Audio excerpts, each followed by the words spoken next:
రాజకీయ పార్టీల్లో కార్మిక విభాగం, విద్యార్థి విభాగం ఇట్లాగా వివిధ విభాగాలు ఉంటాయి. రైతు విభాగం ఇట్లాగా. పోలీస్ విభాగం కూడా అట్ట తయారైపోయింది. ఎవరు అధికారంలో ఉంటే వాళ్ళ పార్టీకి అనుబంధ విభాగం కింద పనిచేసేటటువంటి స్థితికొచ్చేసింది. ఆ ఇంపాక్ట్‌తో ప్రజలకి విరక్తి కలుగుతున్న వేళ ఒక మంచి పని చేశారు. 2 జిల్లాలకు సంబంధించినటువంటి పోలీసులు. ఏలూరులో ఇటీవల సంచలనం సృష్టించినటువంటి అత్యాచారం కేసు నిందితుల్ని రోడ్డు మీద నడిపించుకుంటూ కోర్టుకు తీసుకెళ్లారు. తద్వారా ఒక బాధ్యతాయుతమైన పని చేశారు.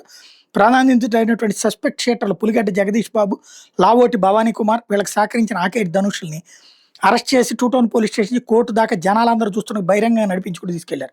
కేసును విచారించి సరే రిమాండ్కి ఇవ్వడం ఇది కామన్. రెండోది, నెల్లూరులో జనం మీదన బ్లేడ్లతో దాడి చేసే నిందితులు కూడా అట్లాగే నడి రోడ్డు మీద ప్రైవేట్ బస్సు డ్రైవర్ కండక్టర్ మీద బ్లేడ్లతో హత్యా ప్రయత్నాన్ని పాల్పడిన నిందితుల్ని సంతపేట పోలీసు సోమవారం నగరంలో రోడ్ల మీద నడిపించారు.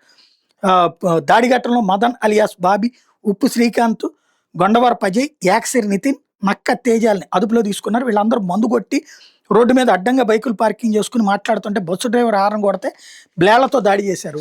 ఆ అహంకారంతో ప్రవర్తించిన వాళ్ళని నడి రోడ్డు మీద నడిపించుకుంటూ తీసుకెళ్లారు. మంచి పని.